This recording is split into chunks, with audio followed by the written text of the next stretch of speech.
ummah wa tarakana 'ala al-hajjatil bayda lailuha kanahariha la yatilu 'anha illa harik. Puji syukur marilah sama-sama kita panjatkan kepada Allah Subhanahu wa taala. Alhamdulillah pada pagi hari ini kita masih diberikan kesehatan, kita masih diberikan kesempatan untuk kembali hadir dan melanjutkan tadarus metodologi kita ya, yang mungkin kita sudah mulai sekitar 1 pekan yang lalu, dan insya Allah sesi hari ini spesial karena ini merupakan khataman tadarus Quran, dan insya Allah yang akan menjadi pemateri adalah Bapak Dr. Insinyur Askaria, MBA MSc.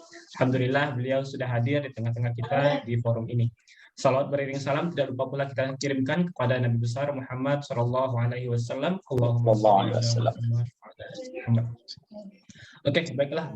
Mungkin untuk tidak memperpanjang mukadimah lagi, kita langsung mulai rangkaian agenda tadarus metodologi pada hari ini.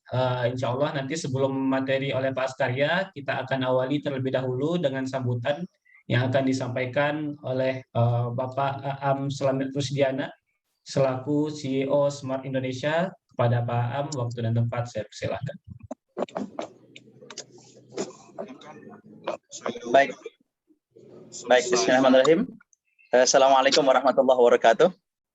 Waalaikumsalam warahmatullahi wabarakatuh. Waalaikumsalam warahmatullahi wabarakatuh. Bismillah, alhamdulillah, wa kafa, wa salatu wassalamu ala nabiyil mustafa Muhammadi wa ala alihi wa sahbihi alisidki wal amanati wal wafa, asyhadu an la ilaha illallah wa asyhadu anna sayyidana Muhammadan abduhu wa rasuluh. Allahumma rabbis shrah lana sadrana wa yassir lana amrana wa hlul 'uqdatam min lisani yafqahu qawlana wa ba'd.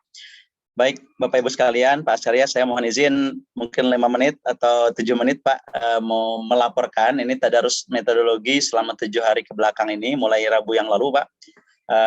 Alhamdulillah berjalan cukup baik, dan mudah-mudahan ini masih 35 ya, ini 35, biasanya kita mungkin belum masuk ya, belum banyak masuk. Saya izin dulu share sedikit, ini adalah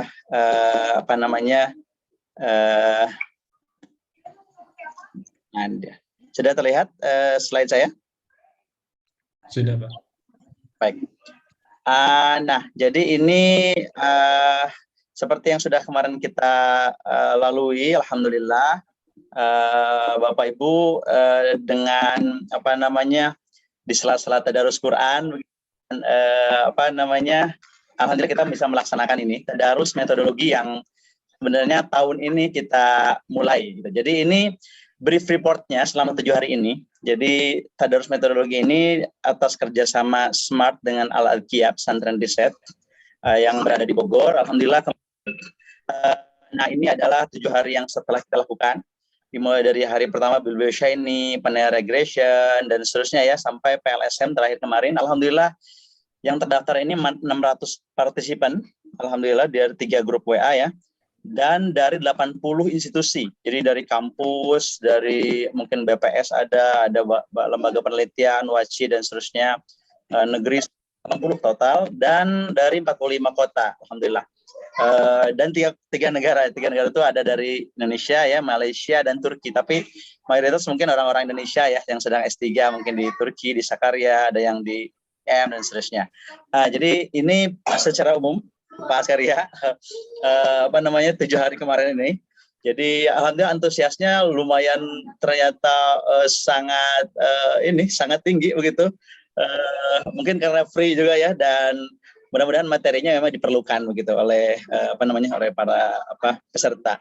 Jadi minimumnya 87 sampai 176 sempat kita. Pas hari-hari awal itu 170-an itu. Alhamdulillah. Jadi rata-rata di atas 120. Mudah-mudahan hari ini juga sepertinya akan banyak ya, karena sudah mulai viral informasinya. Nah, ini informasi yang pertama. Kemudian ini tutornya kemarin mungkin sudah kita tahu ya. Ini saya lewat saja. Ada 7 materi dimulai dari Biblio Shiny sampai kemarin SMPLS yang insya Allah hari ini Pak Askaria akan mengurai detail gitu ya. Mudah-mudahan sejam setengah, kayaknya nggak bakal cukup sejam setengah, tapi ya nanti dengan waktu yang terbatas mudah-mudahan Bapak akan menyampaikan nanti ke Bapak Ibu sekalian ya. Kemudian saya langsung sini aja deh, langsung ke ini sedikit. Jadi background peserta ternyata ini kalau kita lihat dari sekian jawaban ini ya, itu 38% yang paling banyak mayoritas itu adalah S2 minimum ya pendidikan terakhir. Artinya sepertinya mayoritas peserta itu adalah yang sudah S2, artinya mungkin yang sedang S3 atau mungkin dosen ya. Lebih banyak itu daripada mahasiswa S1 gitu. Atau mungkin ya S3 juga sudah ada tuh beberapa 11%. Jadi ini peserta kita dari 600 itu secara umum seperti ini. Demikian juga mungkin ini nih yang ingin saya sampaikan adalah karena antusiasme peserta, jadi banyak juga yang ini kita juga lumayan kaget juga ternyata ini nggak cukup gitu selama tadarus selama Ramadan ini nggak cukup.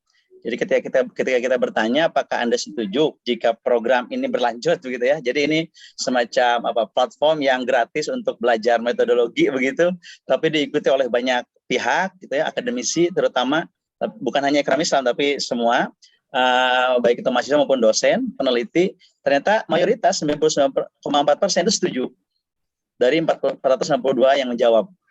Artinya mereka ingin lanjut begitu ya. Jadi tadarusnya sekarang kan mungkin Ramadan pahalanya besar ya, tadarus Quran. Nanti jangan selesai di Ramadan tapi harus lanjut kan gitu. Ternyata hasilnya demikian.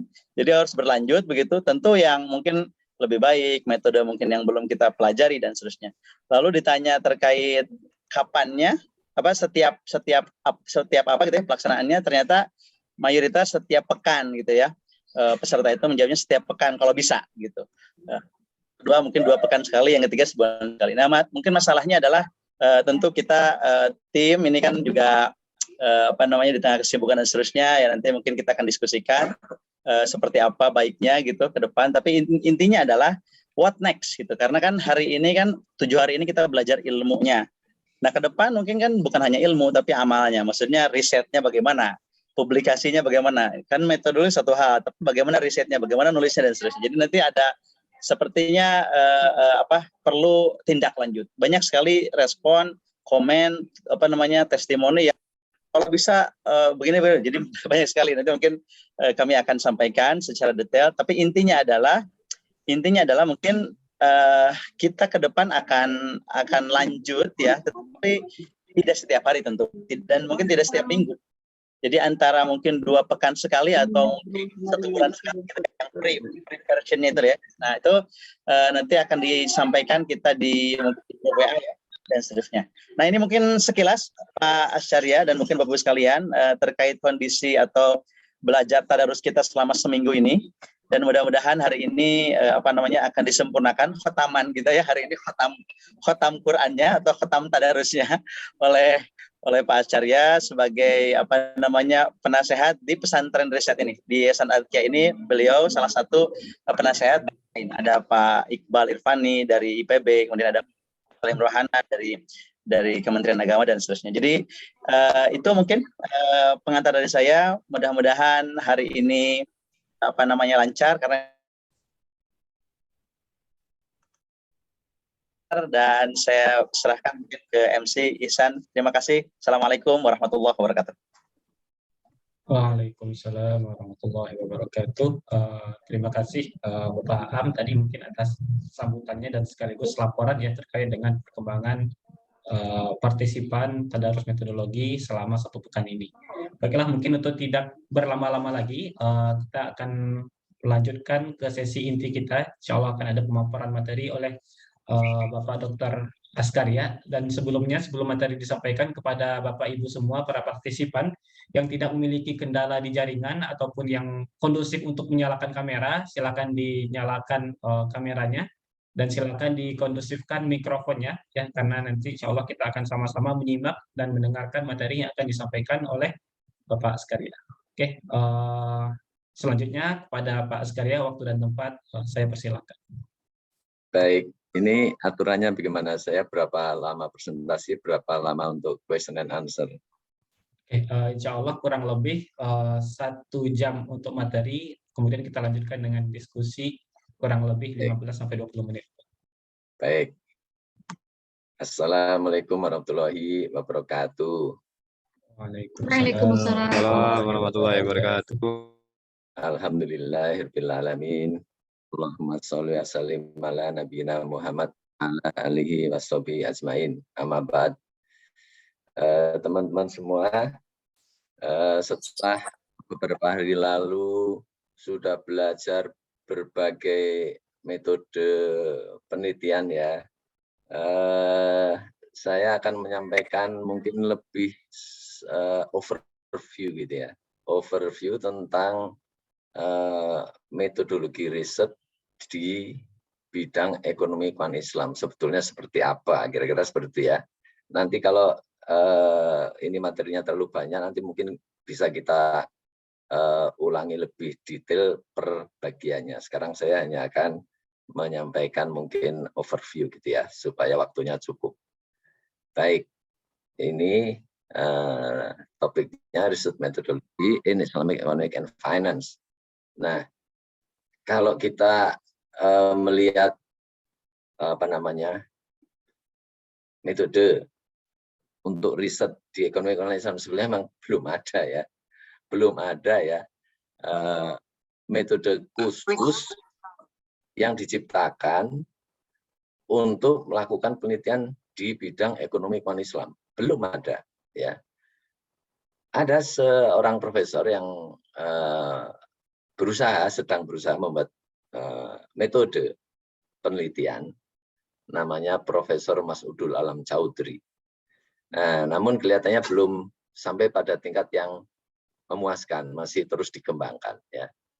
Nah, akhirnya apa? Akhirnya masalahnya ekonomi Islam ini muncul kembali setelah ekonomi konvensional itu sudah mapan ya, sudah mapan. Penelitian semuanya sudah mapan, metodologi semuanya sudah berkembang.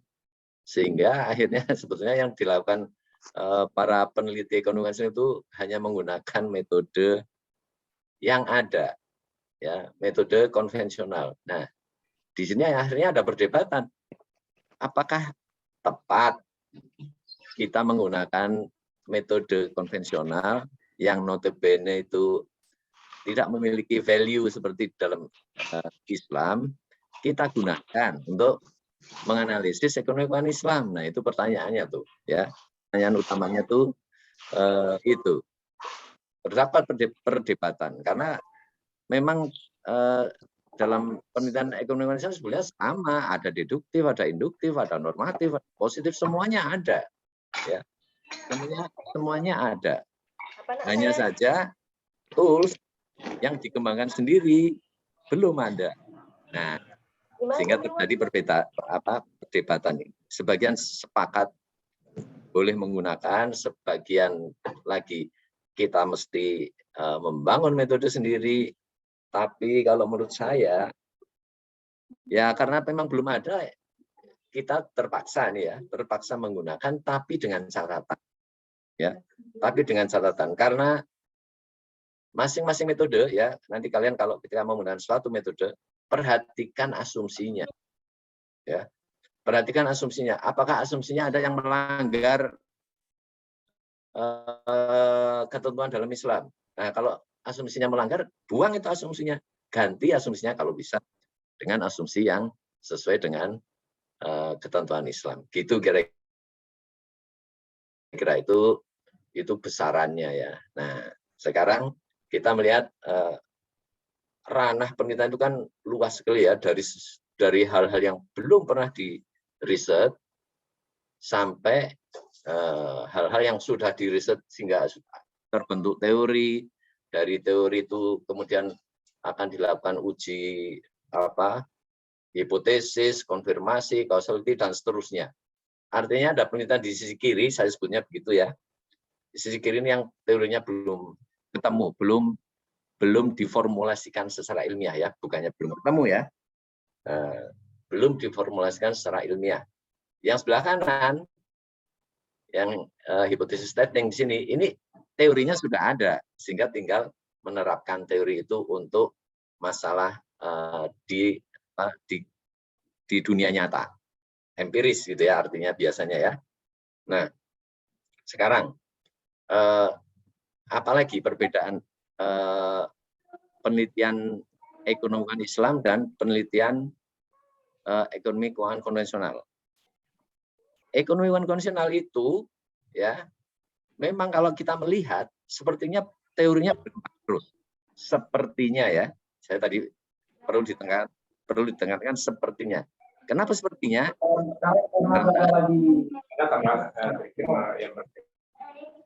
Mohon yang lain di mute ya. Kenapa sepertinya? Karena memang kelihatannya teorinya ada yang baru, gitu kan? Sepertinya canggih gitu kan. Wah, ada yang baru. Padahal kalau kita lihat lebih teliti, kenapa ada yang baru? Karena yang sebelumnya salah. Kenapa ada yang baru lagi? Ya, yang barusan baru salah juga. Jadi mereka itu mencari kebenaran, tapi belum ketemu. Itu di ekonomi keuangan konvensional semuanya sebenarnya, tidak hanya ekonomi ya, tidak hanya ekonomi keuangan semua. Ya, tapi kita sekarang lagi bicara tentang ekonomi keuangan. Jadi mereka itu berjalan berputar-putar masuk ke hutan, ingin tahu jalan, tapi tidak tahu jalan, sehingga melihat sesuatu, oh ini kelihatannya. Setelah dilihat lagi oleh orang lain, oh bukan ini, yang ini jalannya, oh bukan ini, yang ini, nah gitu kan. Itulah teori konvensional. Sementara kalau dalam ekonomi Islam atau Islam secara umum, kita sudah tahu tuh tujuannya ke sana tuh, ya sudah tahu tujuannya ke sana, kemananya itu sudah tahu gitu. Tinggal mencari jalan terbaik gitu aja kan, mencari jalan tercepat, terbaik, terefisien, yaitu jalan lurus itu ya. Apapun pasti kalau lurus lebih cepat ya, tidak memutar gitu kan. Itulah siratal mustaqim gitu kira-kira ya, jalan lurus. Nah, namun semua yang ada di ilmu ekonomi Islam ini, walaupun sudah jelas itu, tapi ketika kita berkomunikasi dengan dunia akademik secara umum, karena yang dunia akademik itu tidak hanya kita sendiri, itu perlu dijelaskan secara ilmiah. Nah, sayangnya nih, para pakar ekonomi Islam itu jarang sekali yang melakukan penelitian di sebelah kiri sini nih. Ya, sehingga di dunia nyata sekarang itu ya sebetulnya sedikit sekali ya, atau masih jarang ya, para ahli ekonomi keuangan Islam yang yang membangun secara ilmiah hal-hal yang sebetulnya dalam Islam sudah jelas gitu ya. Nah, ini saya juga nggak tahu kenapa nih ya. Itu kelemahannya dalam ekonomi Islam tuh, pakar-pakarnya tuh sepertinya menerima saja itu apa yang ada di dalam Quran Sunnah sudah dipakai.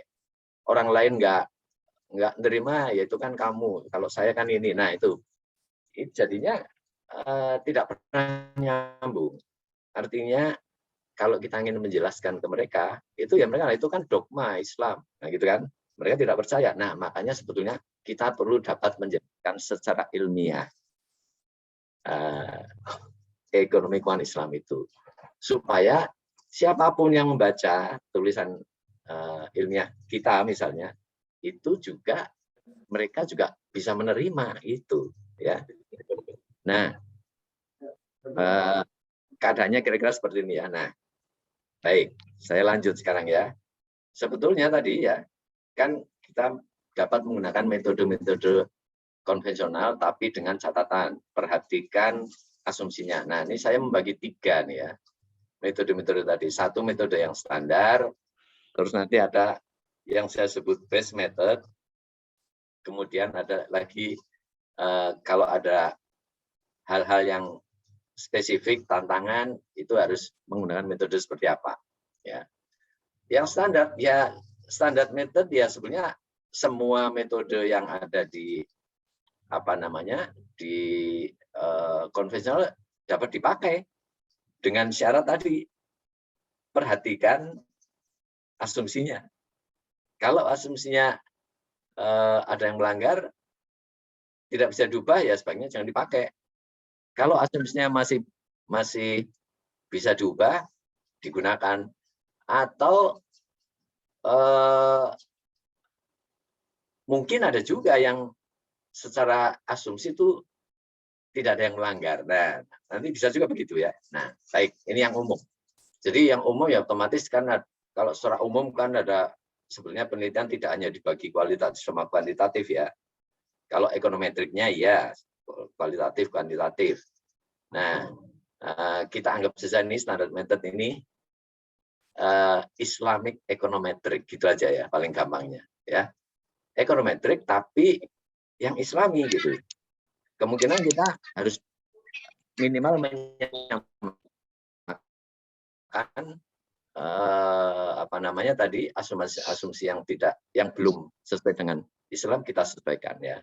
Ya ada yang kualitatif, mau yang deskriptif, mau yang konten analisis, mau yang grounded teori segala macam itu dapat juga dilakukan ya. Kemudian kalau tidak kualitatif, misalnya ada datanya, kalau datanya hanya satu potret saja cross section, ya semua metode yang untuk cross section bisa digunakan, mau OLS, two-stage least square, simultaneous equation, probit, logit, semuanya bisa digunakan. Ya, kalau datanya time series panjang waktunya ya,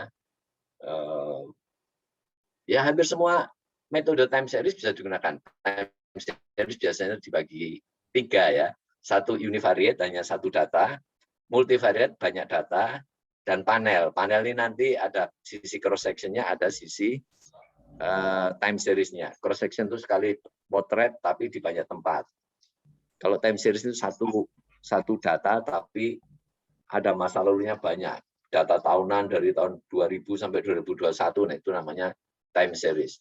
Tapi kalau inflasi di 34 provinsi di Indonesia akhir tahun 2021, nah itu namanya data cross section. Ya. Semua metode tadi, misalnya tadi time series univariate, hanya satu variabel ini biasanya di pasar modal ya. Pasar modal melihat indeks misalnya JII, indeks ISSI dibandingkan dengan indeks yang konvensional dan seterusnya. Itu biasanya nih metodenya ini ya. Dulu mungkin ARMA, ARIMA, sekarang seringnya pakai ARCH, GARS, STARS dan seterusnya itu semua. Ya. Nah, yang paling banyak digunakan itu time series multivariate yang tengah ini ya. Time series multivariate ini paling banyak digunakan. Mulai dari regresi linear berganda yang biasa, orderly least square, semua yang bisa digunakan. Dan metode-metode yang lebih baru seperti ECM, ARDL, VAR, semuanya itu bisa ya. Kemudian data bentuk ketiga adalah data panel. Data panel ini biasanya datanya itu time series-nya pendek, sehingga supaya datanya banyak, karena data setiap semua penelitian kuantitatif itu ada batas minimal jumlah data. Misalnya data cuma 5 tahun. Nah, kan berarti kan cuma ada 5 titik, 5 series. Padahal cuma data 5 nggak bisa digunakan apa-apa. Nah, makanya misalnya ditambah dengan tadi data panelnya 34 provinsi. Nah, kan 34 kali 5 jadi kan banyak kan datanya. Nah, itulah panel data. Panel data ada 2, ada yang statis, ada yang dinamis ya. Statis itu berarti tidak memperhatikan adanya waktu tuh ya. Jadi tidak ada T di situ ya. Sehingga dianggap statis, tidak ada perubahan, ceteris paribus semuanya. Itu panel statis. Nanti juga ada beberapa model ya, ada common effect, fish effect, random effect itu harus dites ya, mana yang terbaik baru itu yang digunakan. Terus ada juga yang dinamik ya. Nah, dinamik ini memperhatikan nih perubahan waktu ya. Nah, ada 2, ada first different GMM, ada sistem GMM. Di sini juga ada evaluasinya ya. Ada Sargan test, ada Arellano-Bond test, kemudian ada angkanya harus di antara OLS dan fix effect, itu semuanya perlu dilakukan. Oke, ini standar. Nah, kemudian ini contoh standar method ya. Ini walaupun ini yang penting juga nih, saya ingin memberikan catatan. Para peneliti biasanya kalau mengatakan menggunakan metode kualitatif, itu sepertinya tuh asal nulis saja tuh. Tidak ya. metode kualitatif itu juga ada namanya, ada prosedurnya, ya. Pasti ada namanya, ada prosedurnya, dan prosedur harus diikuti, ya. Walaupun itu grounded teori itu ada yang harus diikuti, gitu kan. Kualitatif, deskriptif yang mana, ya. Konten analisis yang mana? Karena yang membuat konten analisis banyak. Salah satunya ada Krippendorff ini, ada nanti sekarang, ada macam-macam, ya. Nah, jadi walaupun metode misalnya yang kita pilih adalah kualitatif, ya memang karena tidak ada data, misalnya kemarin ada COVID, ya. Nah, terus gimana? Ya mungkin kita menggunakan konten analis, tapi tetap mengikuti prosedur, kira-kira gitu ya. Tetap mengikuti prosedur. Misalnya ini contohnya Krippendorff. Ini ada prosedurnya kan? Nah, ada prosedurnya. Jangan khawatir, ya. Kalau kita sudah menulis dengan dengan benar, ya insya Allah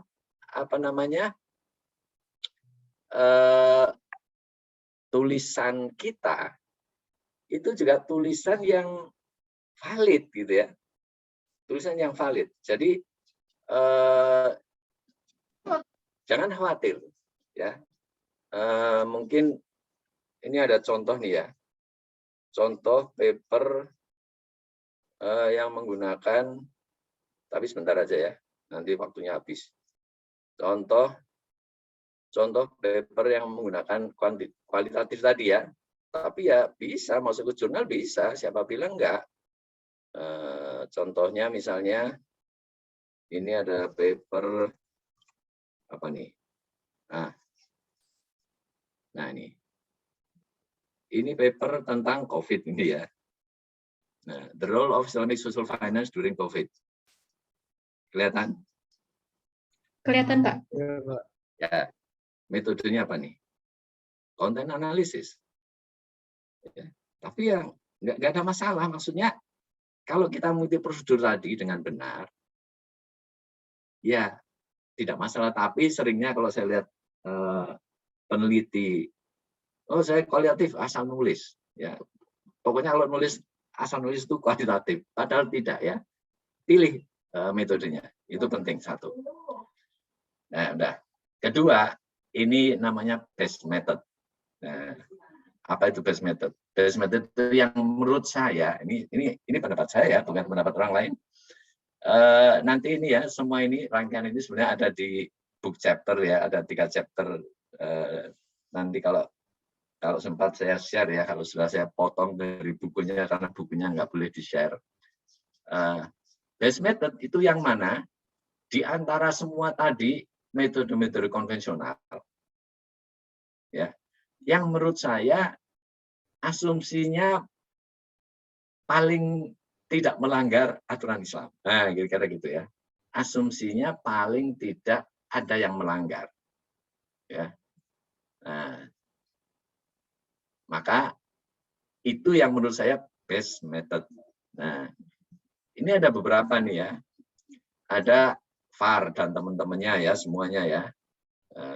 Turunan-turunannya sampai yang terbaru itu bisa. Kenapa VAR? Karena VAR itu dari pertama memang a teori. Nah itu, jadi penting membaca sumbernya. Sims tahun 80 ini sumbernya nih ya. Baca.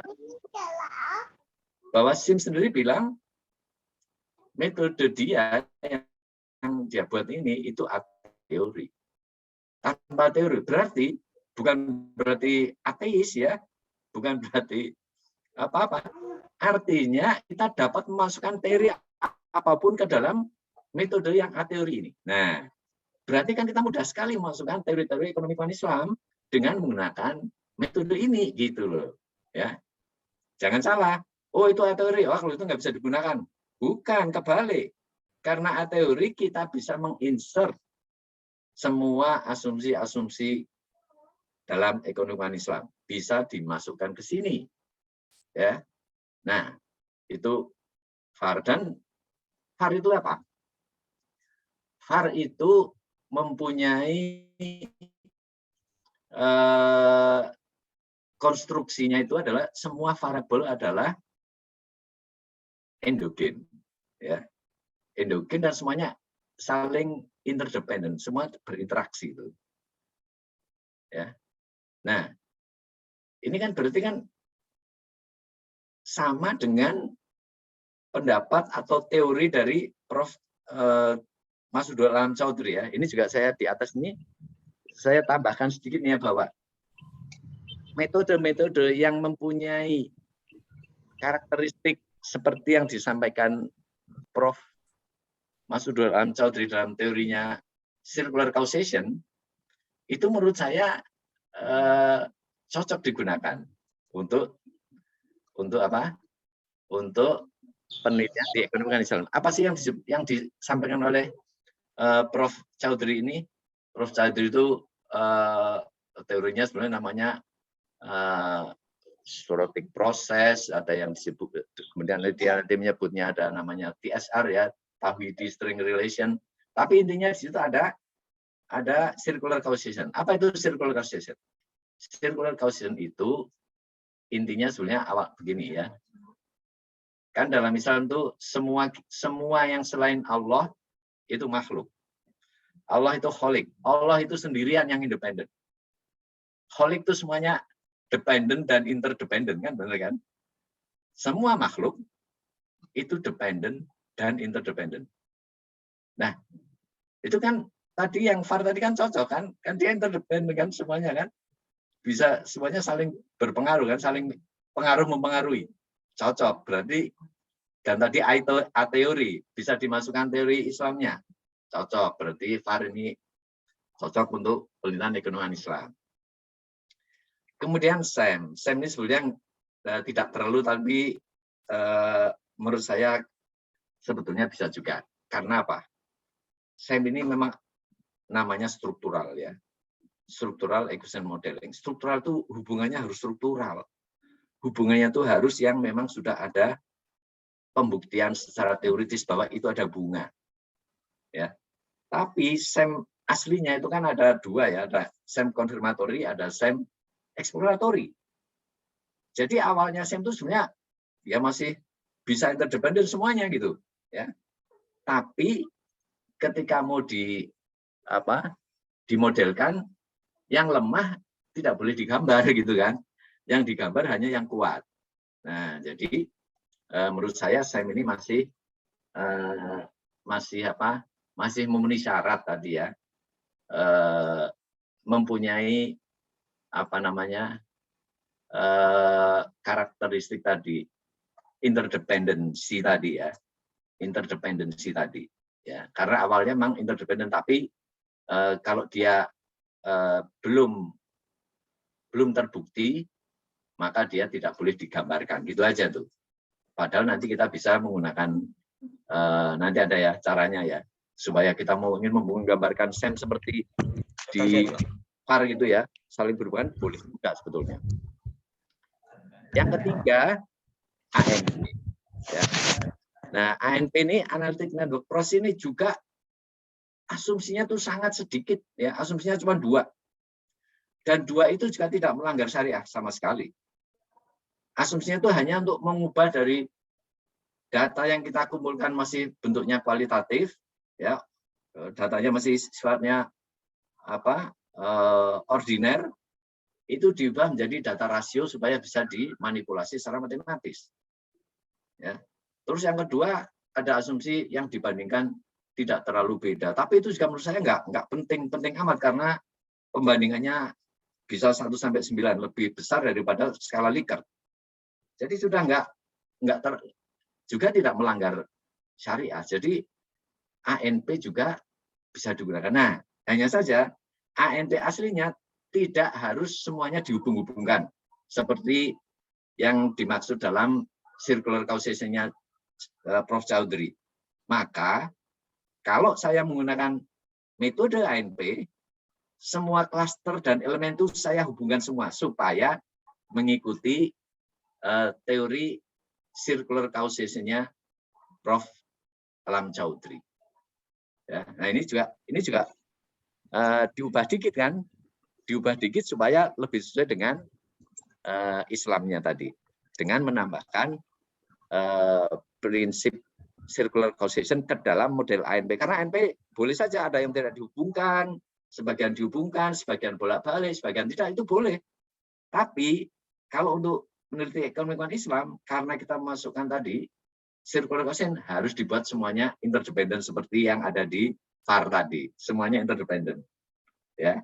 Nah, yang terakhir, ini sebenarnya simulasi ya. Secara umum memang Prof. Chaudhry Segala juga menggunakannya itu simulasi. Karena simulasi itu semuanya tuh saling berinteraksi kan. Nah, tapi yang terbaru itu ini agent based modeling ya. Agent based modeling. Sehingga ini juga merupakan salah satu metode yang sekarang memang belum terlalu dikenal, tapi menurut saya ini perlu dipelajari ya. Saya juga belum kenal dengan baik nih. Ini perlu dipelajari. Cari ahlinya, suruh presentasi di sini gitu ya. Nah gitu. Itu namanya best method. Tadi VAR ya. VAR ada prosedurnya harus diikuti ya. Paling gampang tuh metode sebenarnya kuantitatif. Tinggal diikuti aja prosedurnya beres, kita nggak usah kiri, nggak usah kanan tuh. Udah ikutin aja, suruh amal. Sekarang berhenti. Belok kiri, belok kanan, gitu kan? Jadi paling gampang itu sebetulnya metode kuantitatif. Ya, jangan terbalik ya. Metode kuantitatif itu paling gampang, dan itu juga sudah terbukti di salah satu mahasiswa saya di Tazkiyah hari Sabtu kemarin misalnya ya, itu baru lulus ujian proposal, tapi sudah mau Sabtu berikutnya ini, Sabtu depan itu harus sudah selesai, sudah sidang kalau mau ikut wisuda. Dalam waktu sepekan itu dengan metode kuantitatif, dan tidak hanya satu ya, 2 atau 3 tuh kalau nggak salah. VAR, akhirnya VCM, kemudian satu lagi kalau nggak RDL, ECM gitu. Itu cuma dalam waktu sepekan itu sudah dengan nulisnya itu. Sudah dengan nulis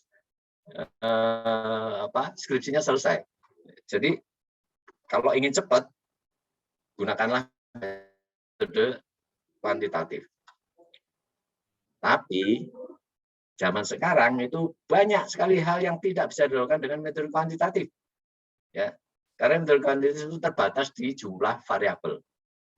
Ini misalnya VAR ini paling-paling kita bisa menggunakan antara 10, 11, mungkin maksimum 12 variabel itu. Lebih dari itu sudah nggak mampu. Nah, padahal variabel sekarang nih, zaman sekarang nih, apa-apa mempengaruhi, ya kan? Elon Musk ngemut Kopiko aja berpengaruh, gitu kan? Nah, jadi dengan semakin dunia semakin sempit ya, jadi kecil, semua saling mempengaruhi. Otomatis kalau kita membuat model, otomatis juga banyak yang mempengaruhi kan. Kita nggak bisa menyederhanakan sampai sederhana sekali. Terlalu sederhana nanti kurang, gitu. Nah, sekarang ini metode kuantitatif mempunyai tantangan nih, bagaimana memasukkan variabel lebih banyak. Memang ada faktor analisis, tapi kan sudah jadi kelompok-kelompok, jadi nggak kelihatan tuh lagi. Variabel individunya nggak kelihatan lagi, cuma sekelompok variabel kelihatan, sekelompok kelihatan, tapi tidak satu persatu. Ya. Nah, kemudian ada metode SEM. Nah, ini juga ada prosedurnya. Nah, kalau SEM ini juga mirip dengan ANP tadi, awal datanya kualitatif. Tapi kemudian diproses di dalam ini sebenarnya partially square semuanya nih. OLS biasa nih di dalam. Ya. Nah, kalau ini benar-benar saya suka sebut namanya nih metode kuasi kuantitatif. Jadi dia tuh datanya kualitatif. Kemudian di dalamnya diproses secara kuantitatif. Betulan ini ya. Metode SEM. Ya. ANP. Nah, ANP ini jangan suka menyebut ini metode kualitatif. ANP itu pendekatan sistem. Ya. Beda lagi. Karena ini tidak ekonometrik, ya. ANP itu bukan ekonometrik nih. Jadi dia golongannya lain. Ya, dia pendekatan sistem. Tapi kalau dipaksa, ini kualitatif atau kuantitatif? Ya kayak tadi, datanya awalnya kualitatif, tapi di dalam diproses kuantitatif. Tapi ini bukan pendekatan ekonometrik, jadi nggak bisa juga dikatakan pendekatan kuantitatif atau kualitatif, ini pendekatan sistem, ya, sistemik, semua diperhatikan, ya, itulah ANP. Ya, kemarin mungkin sudah belajar. Kemudian ABM, ini simulasi seperti juga simulasi Monte Carlo, ya, semuanya ini nanti dimasukkan ke dalam simulasi, ya. Nah, nanti yang jadi krusial juga permodelannya nih, ya, permodelannya otomatis kita harus memasukkan semua unsur-unsur yang sesuai dengan ekonomi Islam, itu yang kita masukkan, gitu ya. Nah, yang keempat ini adalah challenge, ya. Challenge pertama nih, ya. Metode kualitatif tadi kebanyakan ada masalah, ya. Metode kualitatif itu ada masalah. Masalahnya di mana? Sini nih. Validasi. Tidak ada, atau metode kualitatif itu biasanya miskin validasi, ya, sehingga mungkin sulit sekali kalau kita ingin melakukan validasi dengan, dan rata-rata mereka enggak membuat prosedur yang baku. Misalnya nih Krippendorff misalnya nih, ya, beliau juga nggak bilang ini validasinya apa gitu, gimana melakukan ini. Nah itu, ya, itu masalah tuh, ya. Nah ini salah satu cara kalau kita ingin ada validasinya, itu pertama gunakan saja Delphi, ya. Metode Delphi ini juga kualitatif, ya, tapi nanti bisa dilakukan konfirmasi, bisa dicari validasinya, nanti ada, ya, ada validasinya, yaitu kita melihat kesepakatan mereka dan ada p-value-nya gitu, ya. P-value dari kesepakatan. Kalau p-value-nya signifikan berarti kesepakatan itu terjadi kesepakatan, terjadi konsensus, gitu, ya. Nah, apa ini challenge 1? Yang kita teliti kita belum tahu. Harus dicari dulu karakteristiknya, ya. Ini contoh yang penelitian menggunakan ini tuh penelitian kami waktu itu, penelitian tentang memodelkan mikro fintech untuk BMT ke depan. Belum ada modelnya, ya. Tapi serangan fintech kepada BMT sudah nyata sekarang. Kalau BMT tidak do something, dia bisa terlindas zaman, kira-kira gitu. Nah, diawali dengan penelitian, jadi mencari karakteristik apa yang dibutuhkan oleh BMT kalau dia mau mengadopsi fintech, apa yang dibutuhkan, apa-apanya itu kira-kira, ya. Nah, Delphi-nya itu dibarengi dengan Likert, karena Delphi itu hanya meranking saja nih. Dengan Likert kan ada setuju tidak setuju. Jadi nanti kita tahu, oh, karakteristik yang diinginkan tuh ini, yang tidak diinginkan itu, berarti nggak usah pakai itu. Ketemulah dia, oh ternyata karakteristik fintech harusnya begini, begitu, gitu kan? Ketemulah dia. Ini contoh Delphi Likert. Ini juga nanti ada contoh papernya, ya. Kemudian ada Delphi. Nah, nih model SAM, ya. SAM itu kan hanya bisa digunakan untuk masalah-masalah yang sudah mapan, ya. Teorinya sudah jelas, sehingga semua ini model yang dibentuk ini, ya, usulan model kita ini semuanya ada rujukannya nih, rujukan teori maupun rujukan empiris. Pilihan dari latennya ini itu juga tidak sembarangan, semua harus ada rujukannya. Nah, sekarang kalau kita ingin melakukan penelitian yang sifatnya frontier, yang sifatnya ke depan, terus pakai SAM bisa nggak? Ya memang selama ini belum pernah ada. Baru ada ini, ya, Tamani dan kawan-kawan, ini dosen Taskia, Lukian Tamani, ya. Nah, ini mendapatkan riset grant Bank Indonesia waktu itu 2019. Nah, beliau, ya kebetulan memang riset grantnya diminta menggunakan Delphi-SEM gitu ya. Nah, gunakanlah Delphi-SEM. Masalahnya mainstreaming Islamic Social Finance. Nah, itu kan belum ada masalahnya. Memainstreamkan Islamic Social Finance. Nggak ada. Sebagian mungkin ada. Nah ini, sebagian model awal yang ada di rujukan, model awalnya seperti ini. Setelah melakukan penelitian melalui Delphi, akhirnya berubah jadi seperti ini. Nah, yang ini punya dasar lengkap sekarang.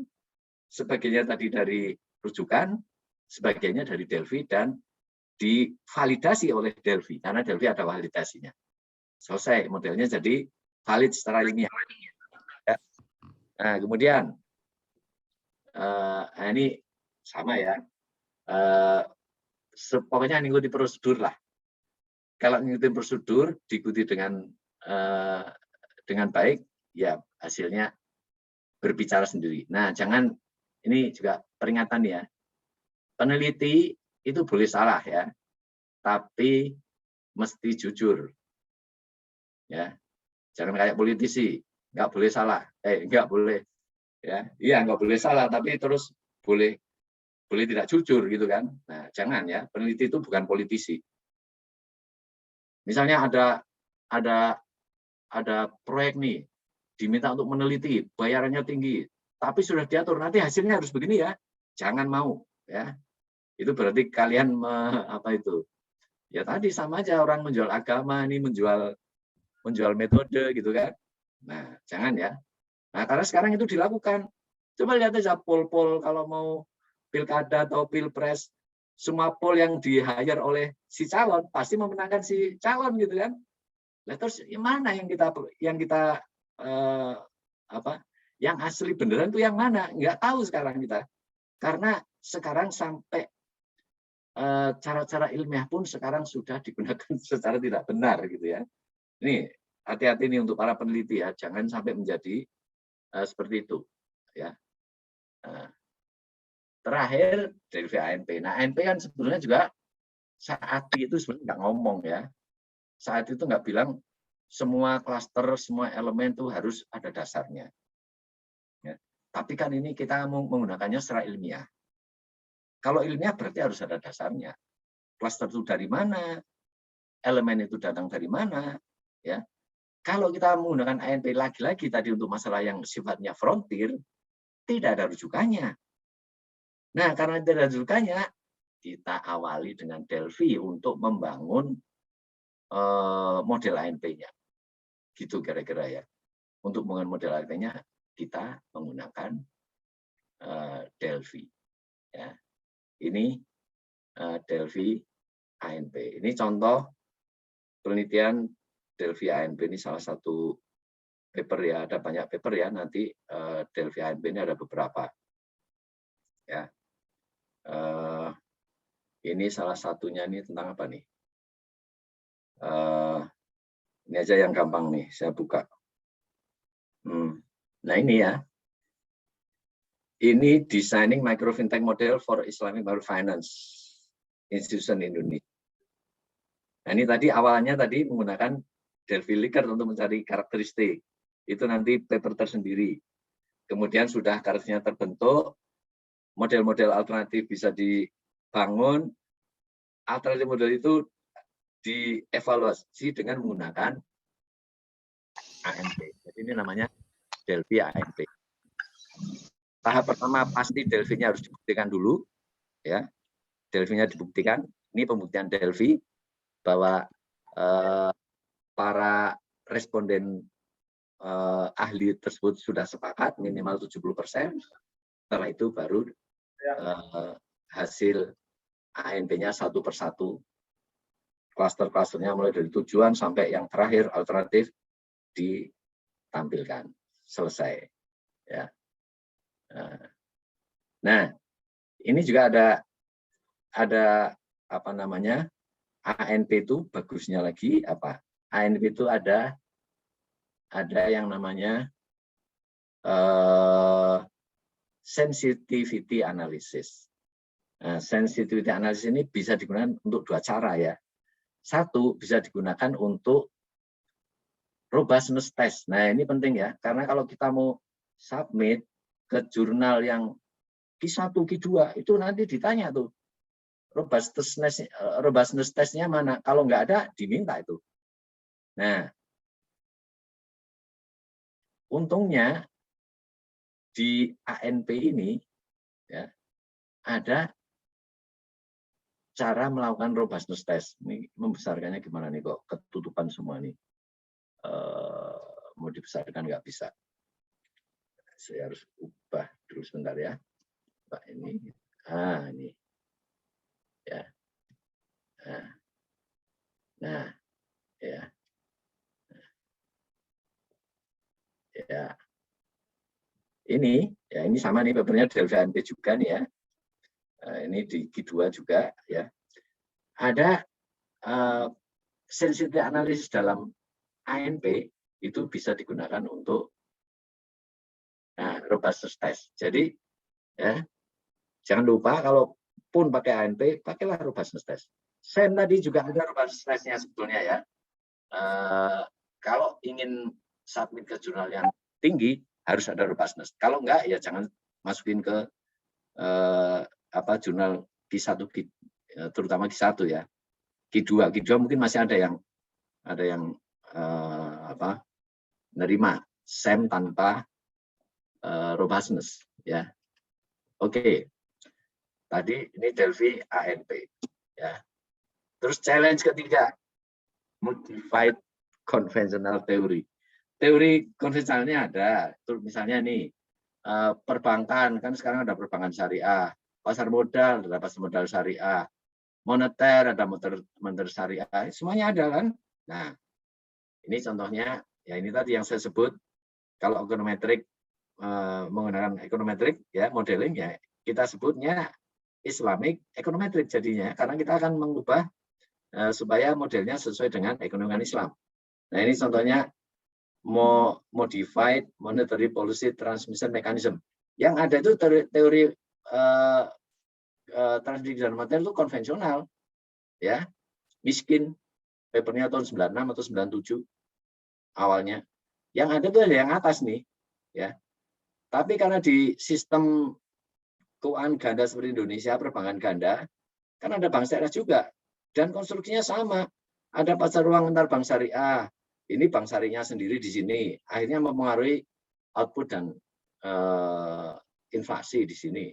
Akhirnya ini namanya kita sebut modified ya, modified teori lah. Ya, modified teori konvensional. Ya. Nah, terus yang suka pakai SEM tuh. Ya, sebenarnya gampang sekali itu, hampir semua teori-teori tentang behavior ya. Mulai dari pertamanya apa sih itu ya, TRA, TPB, TAM dan seterusnya ya, theory of reason action, theory of planned behavior, technology acceptance model dan seterusnya, segala macam itu kan teorinya konvensional. Nah, kalau kita mau menggunakannya untuk masalah-masalah ekonomi ya isinya dimodifikasi. Ya, kalau ini banyak ya, banyak yang melakukan ya, dimodifikasi dengan elemen-elemen atau kalau ini latent variable ya, latent variable yang Islamik. Misalnya ini ya, ini kan dari teknologi acceptance model awalnya seperti ini. Diubah nih sama peneliti ini Albana, ditambahin sebetulnya awalnya nambahnya ini ya, religious knowledge nih ya. Yang lain ini kan sama. Tapi dia tambahkan lagi sini habit. Jadi habit ini adalah kumpulan dari yang 3 tadi ini ya, ditambahin religious knowledge, jadilah satu habit. Habit baru mempengaruhi purchase intention. Gitu ya. Jadi ini memodifikasi teori-teori konvensional. Ya. Nah, yang keempat, mengukur performance. Nah, ini yang paling nggak ada memang dalam ekonomi Islam. Ya, nggak ada teori yang khusus ya, apalagi kalau kita ngomong performance dalam konvensional itu kan output dibagi input. Nah, itu kan sangat kapitalis ya, sangat kapitalistik ya. Tapi mau kita gunakan untuk mengukur performance lembaga-lembaga keuangan Islam kan sebenarnya nggak cocok sebetulnya ya. Nah, tapi Ya memang ini harus dicari nih ya, harus dicari, ya, harus dicari sendiri. Ya, mungkin seperti yang pernah coba lihat banyak paper-paper rata-rata dulu, Mas Yo, saya minta untuk menuliskan tuh. Jadi kalau dalam Indonesia itu minimal konsepnya seperti apa. Ya, salah satu konsepnya itu ya antara maslahat dibagi dengan mafsadatnya gitu kan. Misalnya itu.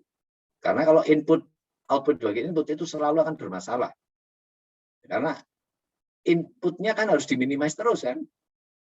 Padahal salah satu input itu kan pasti kan ada orang, ada tenaga kerja. Emang mau diperas terus gitu kan? Nggak mungkin kan? Dalam Islam kan nggak begitu. Ya. Nah ini ya, ini yang harus diperhatikan.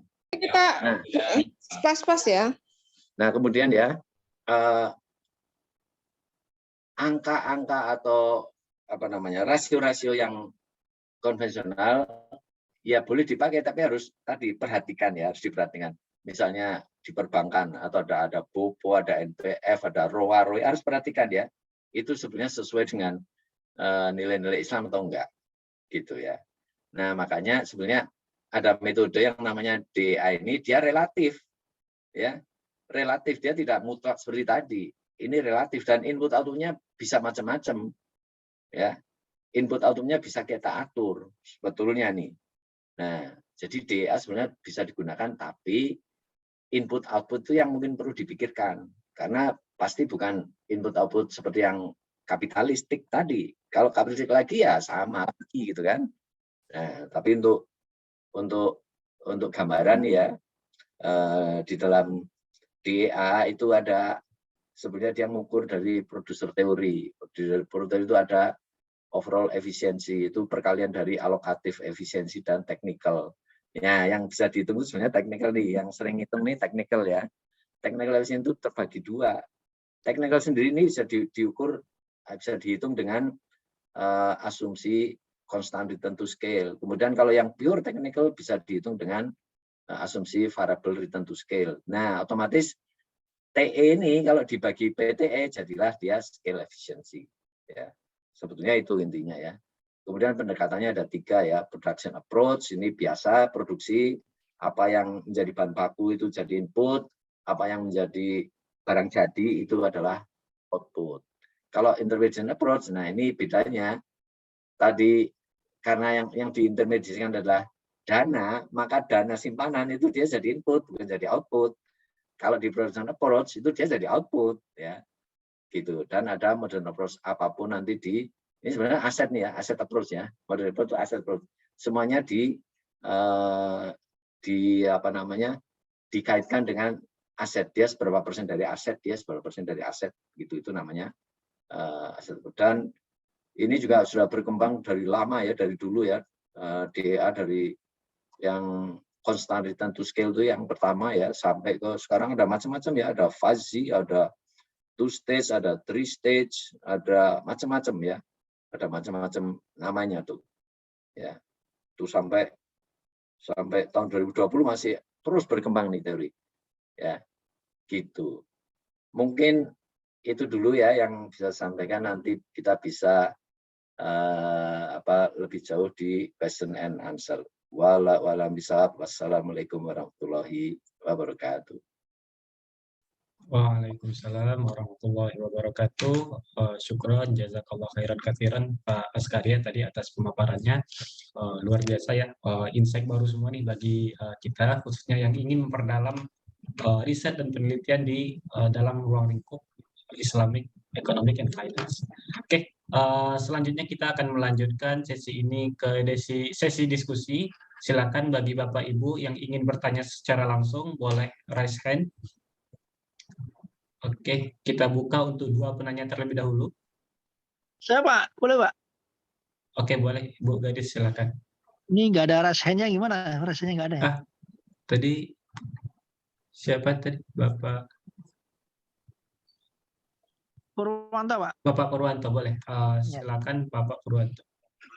Baik, terima kasih Bapak Askare ya. Ini bisa baca tulisan Bapak itu kan banyak sekali mengenai microfinance itu ya. Yeah. Islamic microfinance itu banyak. Oke Pak, makasih Pak. Saya mau tanya Pak, tadi kan ada 4 base model ya. Ada Iya. VAR, ada ANP, ada SEM, ada apa? Ya. ABM. Apakah itu saja? Maksudnya gini, apakah kan kita ada tools seperti DIA misalnya, Iya. atau tools misalnya ada R segala macam. Itu kriteria base model itu apakah itu yang kalau kita run kemudian kita olah tuh kemungkinan besar bisa di-accepted di jurnal Q1, Q2 atau apa Pak ukurannya untuk dikatakan itu base model? Itu yang Iya. pertama. Yang kedua tadi kan Bapak menyampaikan yang kualitatif kan sebenarnya kualitatif kan banyak Pak, ada Iya. grounded teori, kemudian case study macam-macam. Nah tadi kan ada content analysis. Apa itu Iya. satu model yang dianggap paling bagus atau Iya. paling up to date Iya. atau bagaimana Pak? Itu yang Baik. saya concern itu. Makasih Pak. Baik, terima kasih Mas Purwanto. Jadi pertama tentang base method tadi ya. Nah, itu tidak dasarnya tidak kalau pakai base method pasti nanti keterima di Q1 enggak ya. Jadi kalau metode tadi kan semua boleh, tadi saya dari awal semua metode konvensional boleh digunakan tapi perhatikan asumsi. Supaya asumsinya tidak melanggar. Yang asumsi yang melanggar ekonomi Islam ya kita ganti. Gitu kan? Nah, terus base model itu apa? Ya tadi, yang sebenarnya base model itu yang atau base method tadi, metode yang nilai-nilai Islam itu tidak dilanggar. Nilai-nilai Islam tidak dilanggar. Dan tadi inti utamanya adalah kita dapat memasukkan teori Prof. Masudul yang disebut circular causation, bahwa bahwa semua makhluk, kita semua makhluk ini interdependent. Tidak ada kan yang dependent kan? Tidak ada yang independen kan? Independen kan Allah saja sendiri kan? Nah, kita semua ini interdependent. Variabelnya bisa dibuat seperti itu. Tadi ANP dalam bentuk cluster. Kemudian kalau SEM dalam bentuk variabel laten. Kalau VAR semuanya endogen, gitu kan? Dan semuanya saling benar. Yang satu ABM simulasi, otomatis dia variabelnya juga saling interdependent. Gitu kira-kira. Terus kedua tadi tentang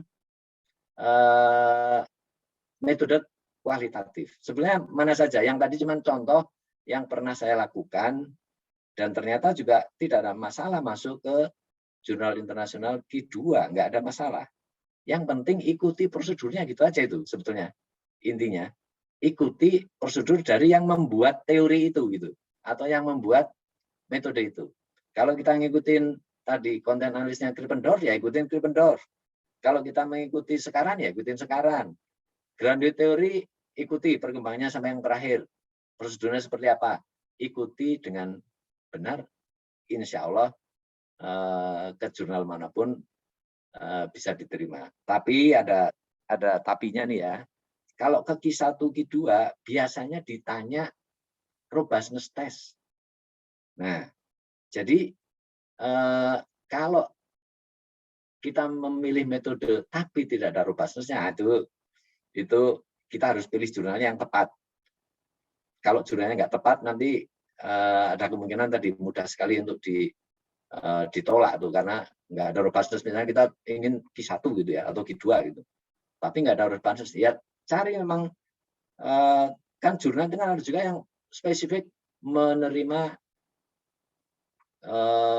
paper-paper dengan menggunakan metode kualitatif. Saya pernah juga masukkan ya ke jurnal kualitatif, saya memasukkan paper dengan metode Delphi saja padahal. Ya, metode Delphi-Likert ya. Tapi kan di Delphi itu kan ada validasi kan? Validasi ada angka p-value kan? Nah, mereka itu menolak paper saya. Bukan menolak apa-apa. Oh ini papermu ini tidak masuk dalam skop kami. Karena itu isinya ada kuantitatifnya, gitu katanya. Jadi memang iya, pilih jurnal yang tepat itu penting ya. Salah tempat ya pasti ditolak. Ya seperti tadi. Saya memasangkan jurnal kualitatif, ternyata mintanya benar-benar kualitatif. Yang nggak ada angka-angka tadi, p-value apa itu nggak ada tuh. Nggak ada kayak gituannya. Nah, berarti nggak ada validasinya. Kalaupun ada validasi, validasi yang sifatnya kualitatif juga. Itu kira-kira. Oke, gimana Pak Purwanto? Oke, insya Allah menjawab ya. Tadi penanya selanjutnya, sebelumnya Halo, Bapak Ibu ada lagi yang ingin bertanya secara langsung? Pak izin Pak Iksanul. Oh ya, silakan Pak Ya, Aslam baik. Budi. Ya, baik. Terima kasih. Assalamualaikum warahmatullahi wabarakatuh. Waalaikumsalam. Pak Askarya, saya pernah ikut pengajian Bapak, Pak, di rumah Bapak tahun 2014 atau 2015. Lama sekali. Sudah lama ya di Iya. Bogor. Kemudian akhirnya ketemu Pak Aam gitu. Sehingga penelitian saya selesai Pak itu tentang perbankan syariah. Cuman waktu itu saya diminta Pak Marimin, Profesor Marimin untuk bertemu dengan Bapak gitu ya. Ya, semoga Pak Askarya sehat ya Pak ya. Masya Allah tadi keilmuan Bapak luar biasa. Saya ini Pak terkait dengan base method tadi gitu ya. Kan Pak Askarya kan menyampaikan ya dasarnya dari tentang circular itu ya. Nah, kemudian itu kan ada beberapa metode Pak ya. Nah, yang saya ingin tanyakan ini Pak, kan penelitian-penelitian yang sekarang yang sering metode yang sering dipakai gitu ya oleh anak-anak terutama S1 segala gitu ya, supaya cepat lulus gitu itu kan biasanya menggunakan ini Pak analisis regresi baik yang sederhana maupun berganda gitu ya Pak ya. Nah, itu kan kalau SEM gitu itu kan satu mungkin jumlah sampelnya juga harus banyak dan kriteria-kriteria yang lain yang diperlukan. Nah, kira-kira kalau untuk analisis regresi linear sederhana ataupun berganda gitu itu masuk kategori VAR nggak Pak ya kira-kira? Nah, tadi kalau kita lihat di tabel ini lagi saya tampilkan lagi ya. OLS itu ada di mana? OLS itu ada di, coba kita halaman 4 nih kalau nggak salah. Nah, OLS tadi kan bisa untuk data cross section, OLS bisa untuk time series nih Pak di sini. Semua yang di sini bisa digunakan untuk time series. Apakah ini termasuk apa tadi Pak? Base method atau tidak gitu ya? Iya. Nah, konstruksi dari OLS itu kan ada dependent, ada independent ya Pak ya. Nah, berarti kan dia tidak ada karakter circular causation tadi Pak. Gitu. Jadi tidak saya masukkan sebagai base method.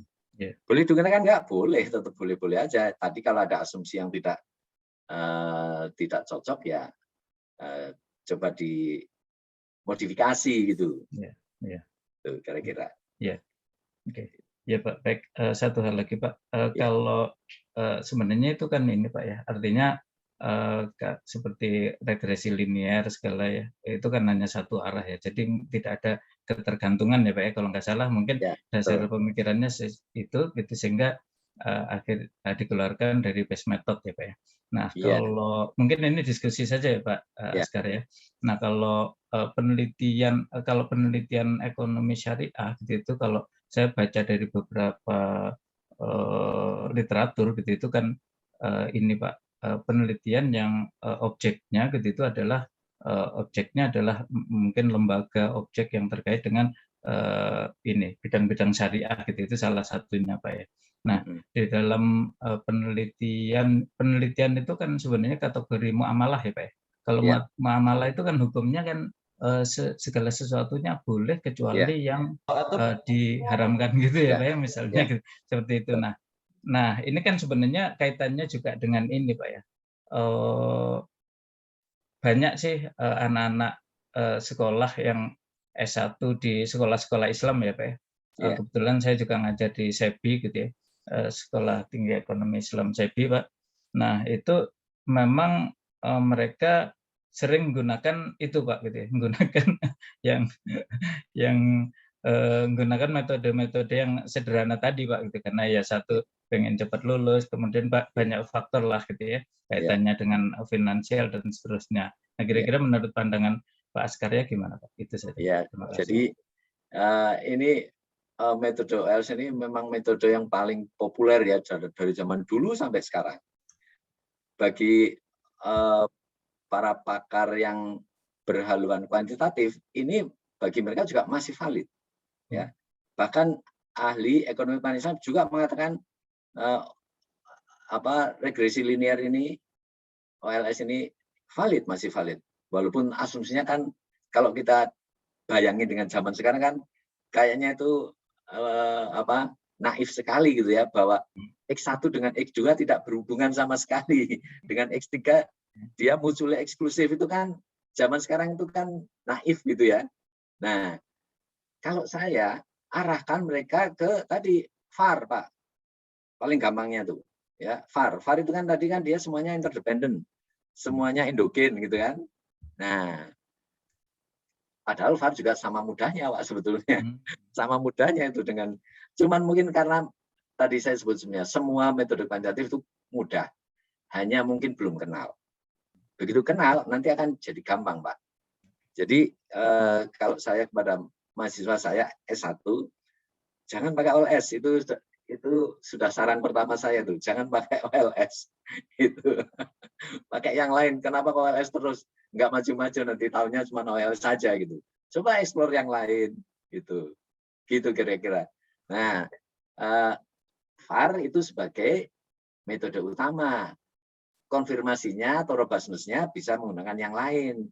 Dengan ARDL, dengan ECM. Ya, kalau kembali dengan OLS lagi ya nggak apa-apa juga untuk validasi. Untuk robustness. Misalnya gitu, Pak. Gitu kira-kira. Baik, Pak. Terima kasih, Pak Sekaya. Ya, sama-sama, Pak. Oke, terima kasih Pak Aslam. Pak Askarya, ini ada beberapa pertanyaan yang masuk di room chat, akan saya coba bacakan. Boleh. Yang pertama, mohon izin bertanya, Prof. Contoh-contoh dari asumsi yang melanggar Islam itu seperti apa? Apakah asumsi itu sama dengan aksioma, nilai, norma, atau hal-hal lainnya? Terima kasih. Itu yang pertama. Pertanyaan selanjutnya, Pak. Di situs apa kita dapat mendapatkan informasi tentang teori atau model atau teknik atau metode ekonometrika terupdate yang digunakan dalam penelitian? Ya, baik. Pertama, tadi yang mana nih? Asumsi. Ya, tadi aksiomnya juga bisa itu. Aksioma, kadang-kadang dasar-dasar ya. Terus tadi konstruksi ya. Konstruksinya. Konstruksi tadi yang contohnya adalah OLS tadi. Ada Y, ada X. X independen, Y dependent. Padahal dalam Islam tadi kan semua kita kan dependent. Yang independen kan hanya Allah aja satu sendirian. Nah, itu kan sudah tidak memenuhi syarat itu. Gitu gampangannya seperti itu tuh ya. Terus tadi output bagi input. Coba kalau kita terapkan output bagi input. Input berarti semua akan diperas itu kan input kan. Tenaga kerja juga akan diperas. Kalau dibayar gede ya harus kerja keras juga. Lembur dan seterusnya, atau dibayar sekecil-kecilnya kan gitu. Itu kan sudah asumsi yang tidak memenuhi nilai-nilai ekonomi kuant Islam. Seperti itu tuh gampangannya. Apalagi banyak sekali sebetulnya ya. Nanti dengan sendirinya bunga kan sudah maunya untungnya saja, tidak mau risikonya. Itu sudah tidak memenuhi unsur atau tidak memenuhi keadilan dalam Islam. Itu sudah tidak memenuhi syarat. Ya, kalau ada yang pakai unsur-unsur itu, berarti itu kita harus ganti paling tidak. Bunga diganti dengan bagi hasil, dengan yang lain jual beli, gitu kan misalnya. Gitu caranya. Ya. Terus tadi di mana kita bisa melihat website yang menunjukkan teori-teori terupdate. Saya nggak terlalu nggak terlalu update. Saya jarang sekali mencari di website gitu ya. Tapi yang saya lihat itu biasanya melihat paper, ya, melihat paper di jurnal-jurnal Scopus, atau gampang itu melihat paper di database jurnal yang jurnalnya Scopus seperti Elsevier, Emerald, gitu ya, Inner Science, Science Direct. Nah, kalau kita lihat paper-paper di situ, kadang-kadang ketemu tuh metode-metode baru tuh, ya, di situ, ya. Silakan lanjut pertanyaan berikutnya yang di Oke, Pak, mungkin tadi chat. melanjutkan pertanyaan tadi, Pak, yang terkait nilai. Sejauh mana tadi asumsi itu bisa kita tolerir, Pak? Misalkan dari sisi, apakah dari sisi mungkin pemilihan variabelnya kah, atau kalau di dia dari sisi pemilihan input dan outputnya harus benar atau gimana, Pak? Mas Garia? Ya, ini tergantung metodenya ya. Kalau dia sulit sekali diakomodir sama sekali, ya kita menciptakan baru. Yang paling sulit ya tadi output bagi input tadi menurut saya ya. Output bagi input itu sudah konstruksinya konvensional sekali. Atau teori pertumbuhan Y, fungsi dari fungsi dari capital sama labor. Nah, labor kan sudah dianggap sebagai objek. Berarti manusia dianggap sebagai objek. Nah, ini nggak cocok nih dalam ekonomi Islam. Manusia itu subjek, gitu kan. Nah, ini juga harus dikonstruksi ulang, gitu kan. Seperti tadi output bagi input itu harus dikonstruksi ulang. Tapi kalau dia tidak di model, tapi di elemen dari model, seperti tadi riba, tadi bunga, tinggal diganti. Gitu ya. Jadi ada yang dia memang berada di modelnya sendiri, berarti harus dirombak, atau hanya elemen saja. Kalau elemen saja bisa, kan bisa dihilangkan tuh unsur ribanya diganti dengan unsur yang sesuai Islamnya, kan bisa ya. Nah, kira-kira begitu. Oke, baik. Terima kasih banyak, Pak Askaria. Ini ada beberapa pertanyaan direct yang masuk ke saya. Ya. Mohon izin bertanya, bagaimana review Profesor Askaria mengenai metode Syariah Maqasid Index yang mencoba merepresentasikan nilai maqasid syariah dengan menggunakan metode yang ada sekarang? Ya, jadi saya juga melakukan banyak penelitian ya membuat Maqasid Index ya. Maqasid Index yang sekarang itu kelemahannya apa? Satu, jangan menggunakan Maqasid Index ya, tapi kita pas-pasin dengan laporan keuangan. Nah, itu yang dilakukan oleh mulai dari yang pertama membuat tahun 2008 ya, Muhammad Taib itu ya 2008 kan dipas-pasin dengan apa yang ada di laporan keuangan. Jadi unsurnya itu sudah menurut saya sudah nggak pas. Kedua, mencari elemennya menggunakan konten analisis yang tidak ada validasinya. Konten analisisnya sekarang kan, sekarang tidak ada validasinya. Itu perlu dirombak. Ketiga, pembobotan. Rata-rata Maqasid itu pembobotannya sangat sederhana. Tanya ke pakar berapa digunakan. Padahal kita bisa menggunakan ANP, gitu kan. Terus tadi yang kualitatif yang tidak ada validasinya kita bisa menggunakan Delphi. Nanti ada paper saya yang paling baru ya tentang Maqasid syariah ini, itu semuanya saya ubah ya dengan yang tadi saya sebut. Mungkin sebentar lagi ini sedang saya perbaiki ya. Sebentar lagi mungkin terbit tuh. Ya. Baik, ada lanjutnya yang lain? Oke. Ini ada yang mau konsultasi penelitian ini, Pak, sepertinya. Ya. Saya bacakan, Pak ya. Ya. Mohon izin bertanya, Prof. Saya berencana untuk meneliti tentang solusi atas masalah keagenan pada pembiayaan usaha mikro di lembaga keuangan mikro syariah. Sejauh yang saya tahu, sudah ada beberapa penelitian terkait dengan isu tersebut, akan tetapi belum sampai pada konstruksi model, terutama jika mengkerucut pada LKMS. Nah, pertanyaannya, apakah dalam riset tersebut saya bisa menggunakan metode Delphi ANP, atau adakah rekomendasi metode yang lain yang lebih sesuai untuk saya pakai untuk penelitian tersebut? Karena setahu saya metode Delphi itu lebih sesuai untuk penelitian yang sifatnya masih baru. Mohon pencerahannya, Profesor Askaria. Ya, pertama, semua hal tentang LKMS itu pertama sulit data, ya, data kuantitatif sudah nggak ada. Tadi keagenan ini maksudnya apa ya? Kalau maksudnya adalah game teori, ya. Kalau maksudnya game teori, alternatifnya apa? Tergantung ya, tadi coba saya baca ya. Yang ingin dicari adalah masalah keagenan. Nah, ini kan berarti tadi ya, Ini ada hubungannya dengan game teori sebetulnya ya, keyakinan pada pembiayaan usaha mikro. Yang beberapa ini ya, apakah dalam riset. Jadi ya, untuk masalah yang sifatnya adalah manajerial, sifatnya adalah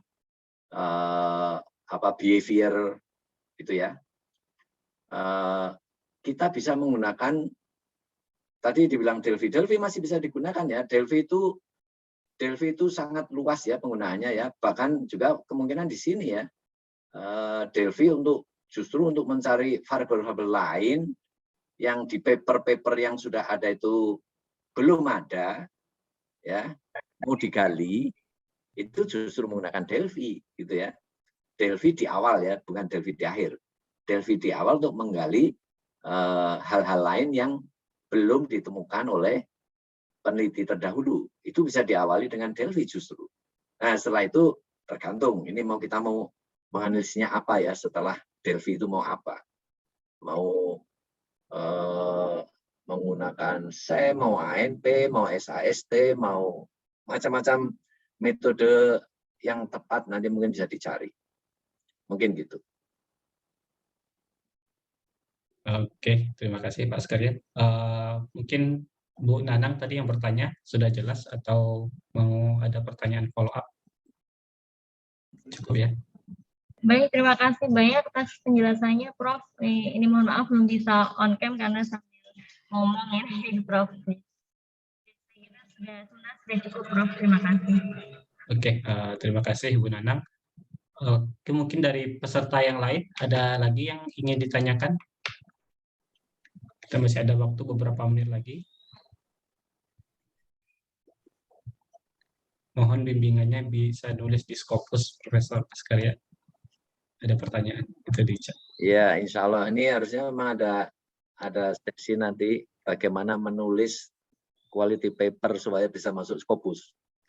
Itu mungkin harus ada sesi tersendiri ya, karena ya itu kritikal sekali ya, kritikal sekali cara menulis orang Indonesia terutama ya, karena memang sudah diketahui ya bahwa publikasi Indonesia itu paling sedikit tuh ya. Sama Singapura saja kalah ya. Publikasi di internasional yang terindeks tadi itu kalah tuh. Padahal Singapura cuma segitu gedenya.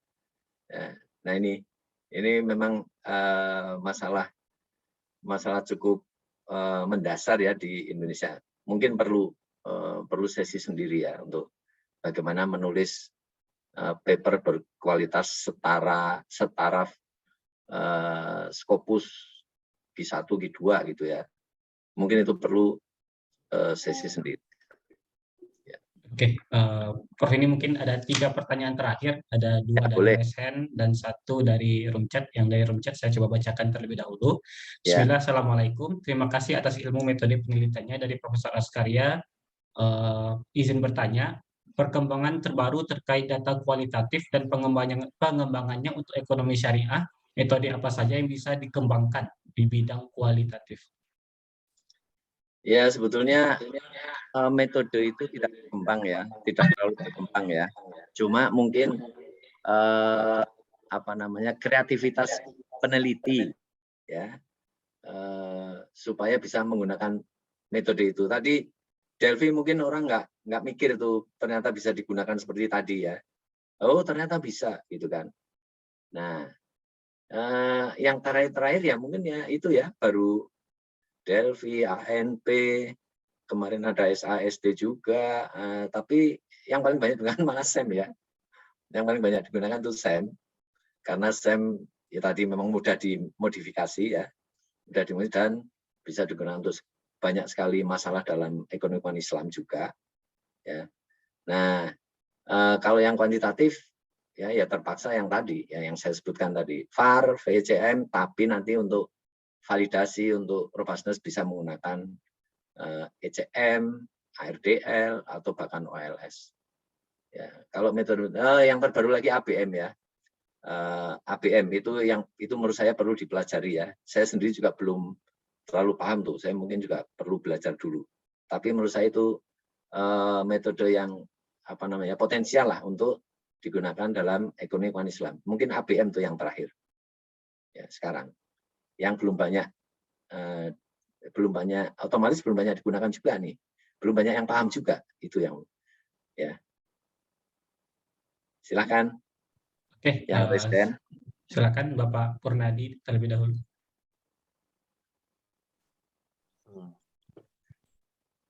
Baik, terima kasih atas kesempatannya. Perkenalkan saya Purnadi dari UIN Jakarta.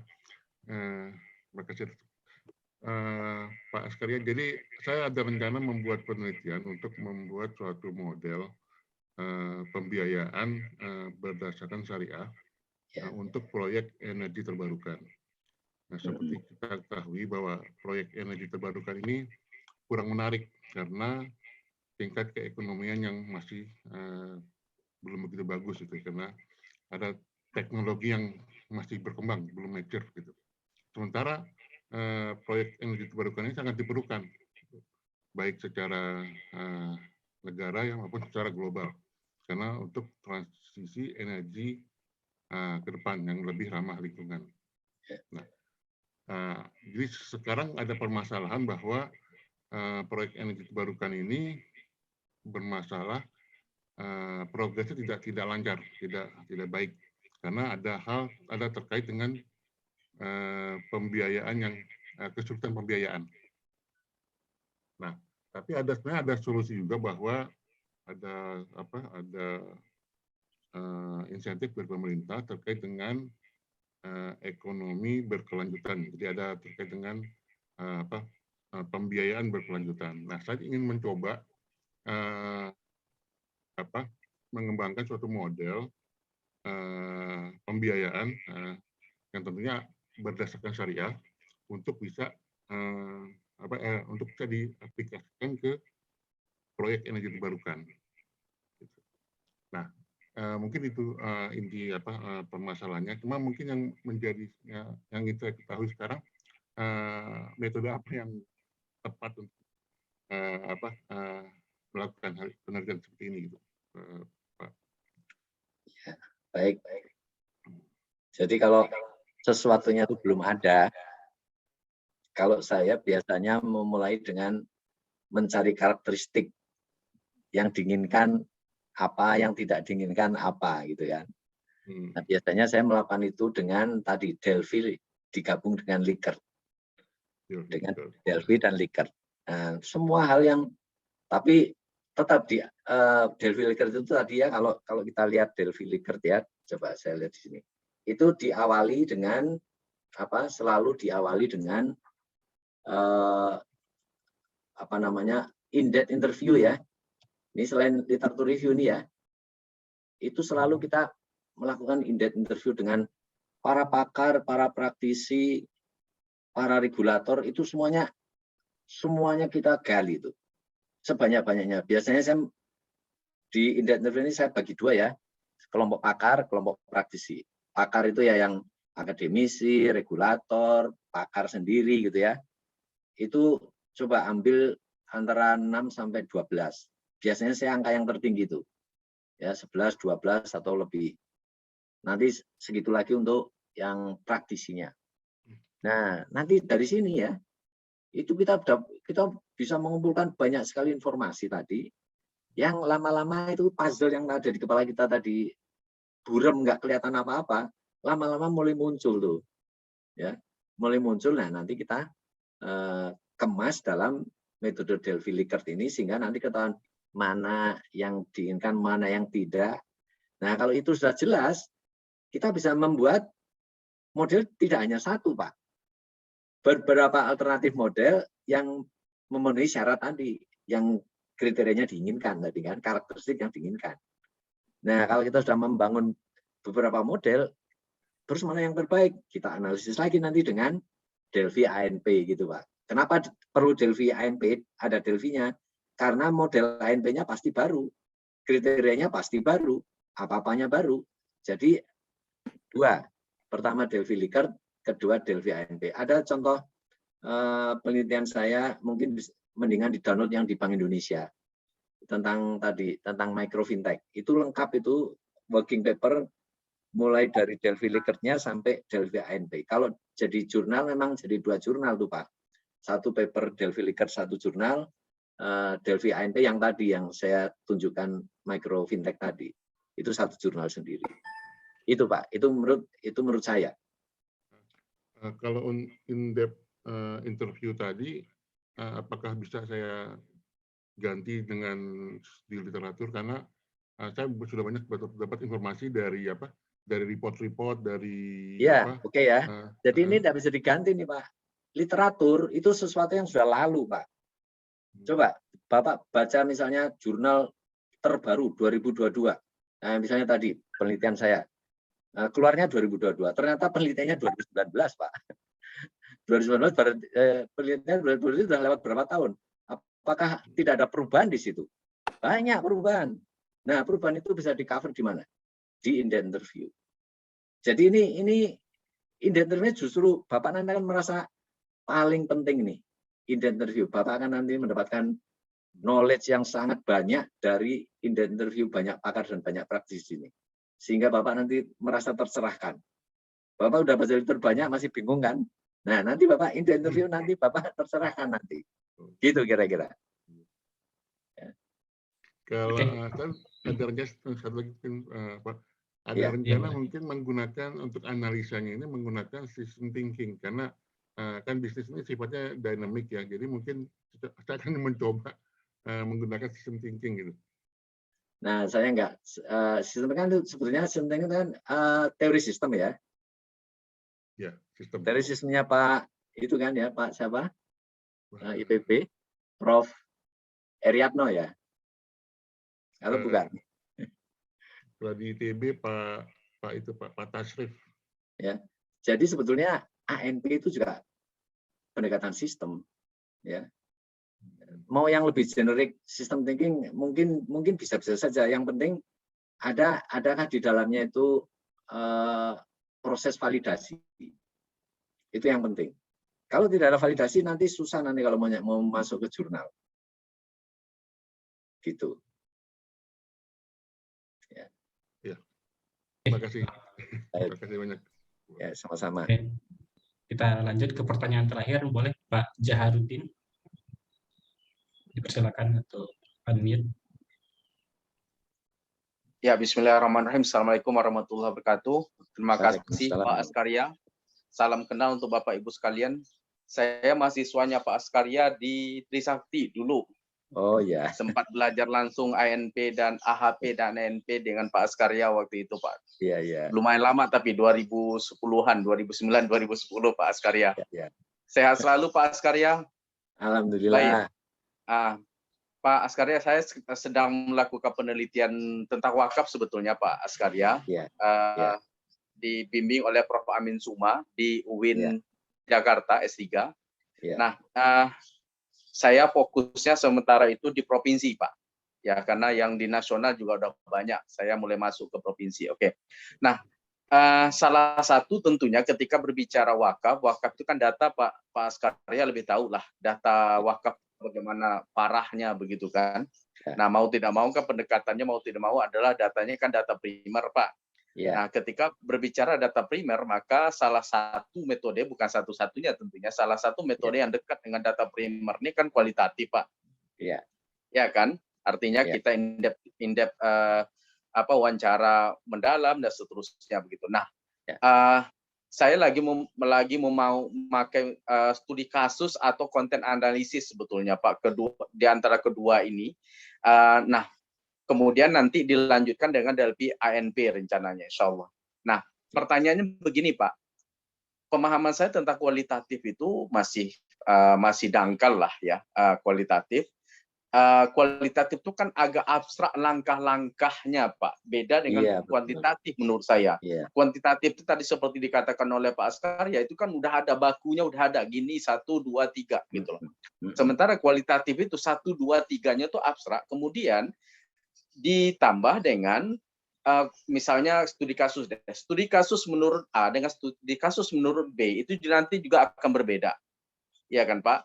Nah, tadi saya melihat bagaimana Pak Askaria itu menekankan kalau Anda mengambil studi kasus misalnya kualitatif A, maka pakailah prosedurnya seutuhnya. Itu yang saya tangkap tadi itu. Nah, pertanyaannya begini, Pak. Bagaimana, adakah misalnya apakah ilmuwan atau ini yang semacam membuatkan kayak checklistnya ini nih, kalau Anda mau ngambil metode ini langkah-langkahnya ini, prosedurnya ini nih, sehingga akhirnya kita sebagai peneliti tahu, Pak, oh kita udah keluar jalur nih, ya kan, udah keluar jalur nih, bukan di jalur yang awal begitu loh. Nah, ini bagaimana Pak untuk mengantisipasi itu, Pak Askaria? Ya, baik, terima kasih Pak Zaharudin. Jadi pertama, satu, case study itu generik ya, artinya mau menggunakan kuantitatif juga bisa. Kan case itu kan hanya case ya. Nah, terus metode kualitatif ternyata banyak namanya, gitu kira-kira. Ternyata banyak namanya. Tinggal pilih metode kualitatif yang ada namanya tadi yang paling cocok. Gitu. Paling cocok. Apapun pilihannya. Kan kita bisa dari literatur review kan ketahuan.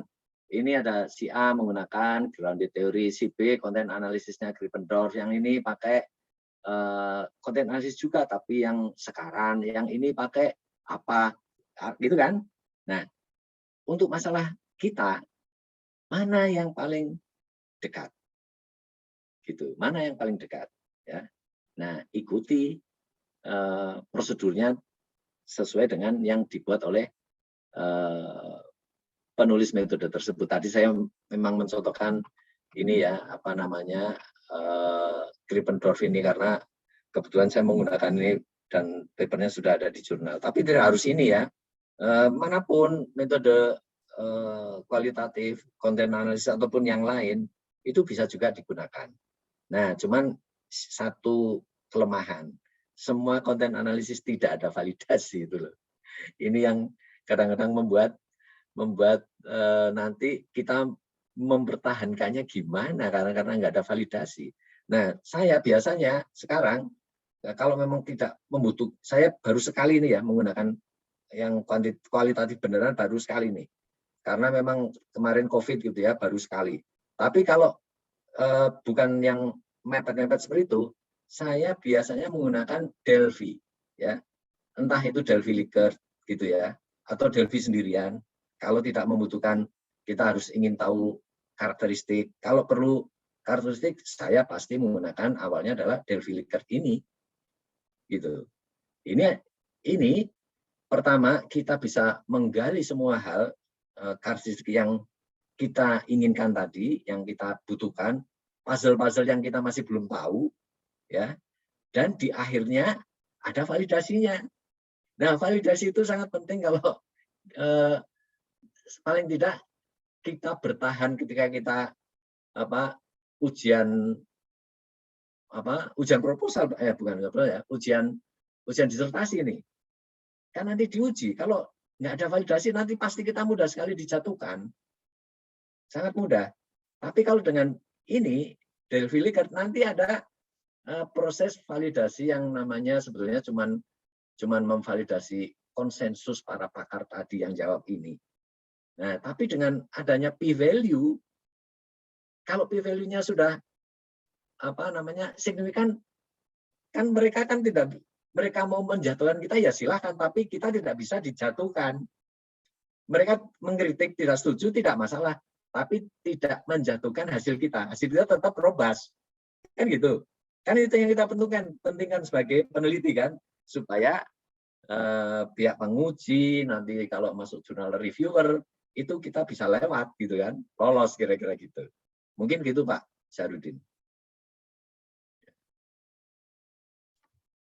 Oke, terima kasih banyak Pak Zaharudin dan terima kasih banyak kepada Pak Askaria yang sudah tadi menyampaikan materi dan juga sudah memandu mungkin diskusi kita pada pagi hari ini. Masya Allah, antusiasnya luar biasa dan juga alhamdulillah semua pertanyaan bisa terjawab. Mudah-mudahan dapat menjadi insight yang bermanfaat ya untuk kita semua. Oke, mungkin karena waktu sudah menunjukkan pukul 11:15, kita akan segera mengakhiri sesi hari ini, sesi khataman tadarus Quran pada hari ini. Sekali lagi terima kasih banyak yang sebesar-besarnya kami ucapkan kepada Pak Askarya atas materi yang disampaikan. Mudah-mudahan dapat menjadi amal jariah juga untuk Pak Askarya. Amin ya rabbal alamin. Oke, baiklah kita beranjak ke sesi selanjutnya. Insya Allah akan saya share. Berikut adalah nama-nama ya dari sesi-sesi sebelumnya. Jadi kepada para best partisipan di setiap sesinya, insya Allah nanti akan segera dihubungi panitia dan akan mendapatkan reward untuk mengikuti pelatihan-pelatihan yang diadakan oleh Smart Indonesia secara gratis.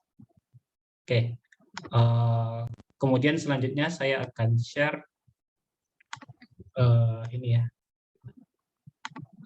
Berikut adalah link bagi Bapak dan Ibu yang ingin berdonasi atau yang ingin berkontribusi untuk pengembangan pesantren Risalah Al-Azkiyah. Mumpung saat ini kita sedang berada di bulan Ramadan dan di hari-hari akhir bulan Ramadan, silakan jika Bapak dan Ibu ingin berinfak, ingin berdonasi, bisa melalui link berikut ini. Oke, sebelum ditutup, alhamdulillah telah hadir bersama kita salah satu pengawas di pesantren Risalah Al-Azkiyah, ada Bapak Iqbal Irfani. Assalamualaikum, Pak Iqbal.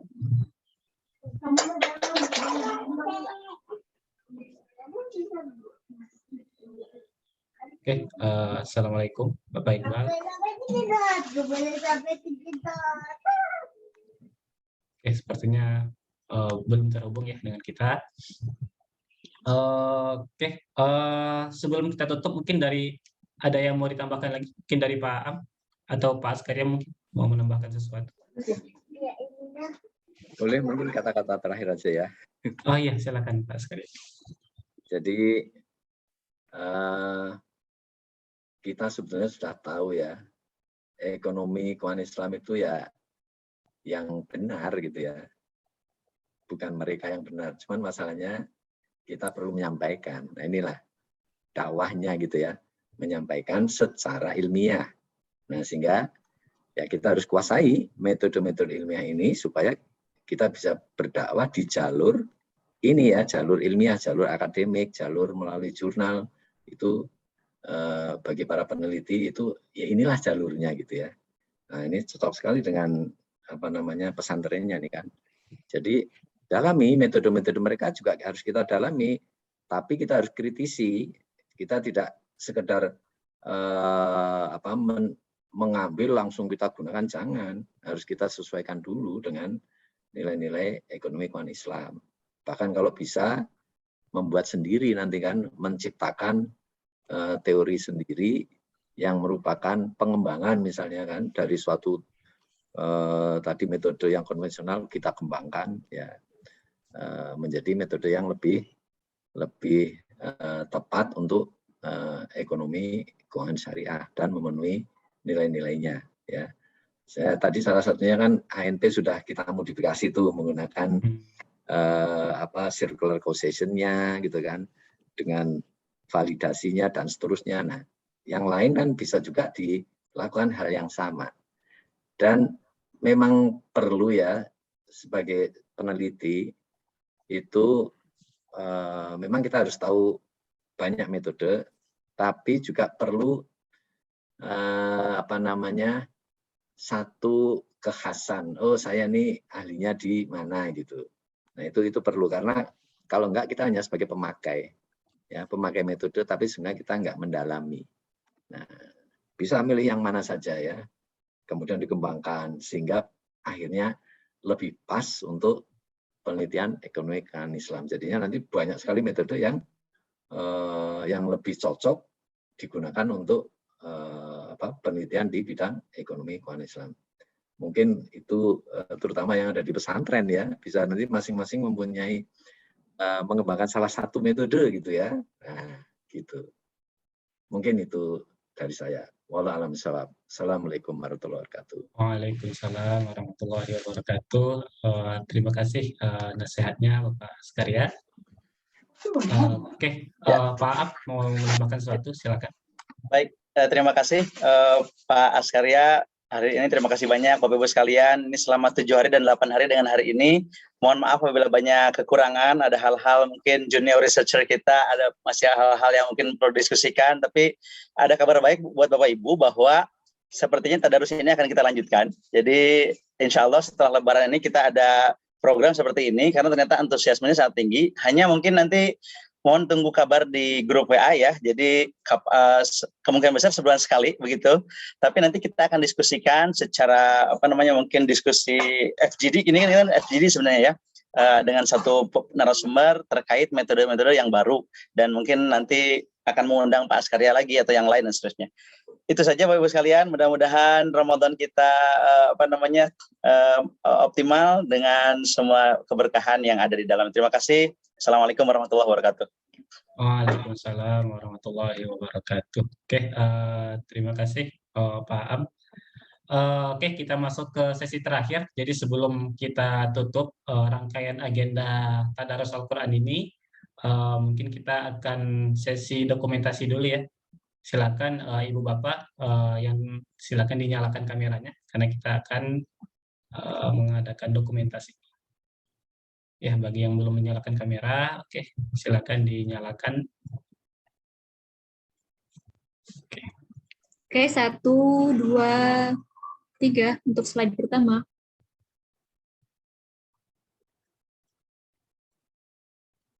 Oke, lanjut ke slide kedua. Lanjut ke slide kedua. Oke, slide ketiga. 1, 2, 3. Oke, slide keempat. Slide ketiga. Oke, sudah. Oke, alhamdulillah. Mungkin dengan berakhirnya sesi khataman tadarus ini dengan berakhirnya tadi penyampaian Pak Askaria dan maka berakhir juga lah seluruh rangkaian agenda tadarus metodologi pada Ramadan kali ini. Sekali lagi kami dari panitia mengucapkan terima kasih banyak atas partisipasi ibu-ibu dan bapak-bapak semua. Mudah-mudahan waktu yang kita luangkan untuk mengikuti agenda ini dinilai kebaikan di sisi Allah Subhanahu wa taala. Dan juga kami sekali lagi mohon maaf jika selama rangkaian agenda ini terdapat banyak kekurangan, terdapat banyak kesalahan. Kita sama-sama sudahi rangkaian agenda tadarus metodologi ini dengan melafazkan hamdalah dan doa kafaratul majelis. Alhamdulillahirabbil alamin. Subhanakallahumma bihamdika asyhadu an la ilaha illa anta astaghfiruka wa atubu ilaik. Assalamualaikum. Oke, assalamualaikum warahmatullahi wabarakatuh. Waalaikumsalam warahmatullahi wabarakatuh. Dan pamit ya. Punten ya. Punten. Saya baru selesai. Baik, oh ya. Baru selesai kuliah. Oh ya. Sidang. Pak Sarira juga panitia. Kawan Kang Iqbal. Ya, ini baru selesai ini tadi manggil ya. Tapi pengumuman ininya, pengumuman lulusnya soalnya, lulus tidaknya tadi. Baik Bapak Ibu semua, terima kasih banyak sudah ikut tadarusan. Ini silakan kalau mau live, mangga silakan. Terima kasih. Terima kasih Pak. Terima kasih Pak. Pak Am, terima kasih. Sama-sama. Ya. Nggak Pak Hakim.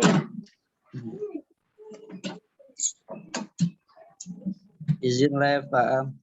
Nggak, silakan.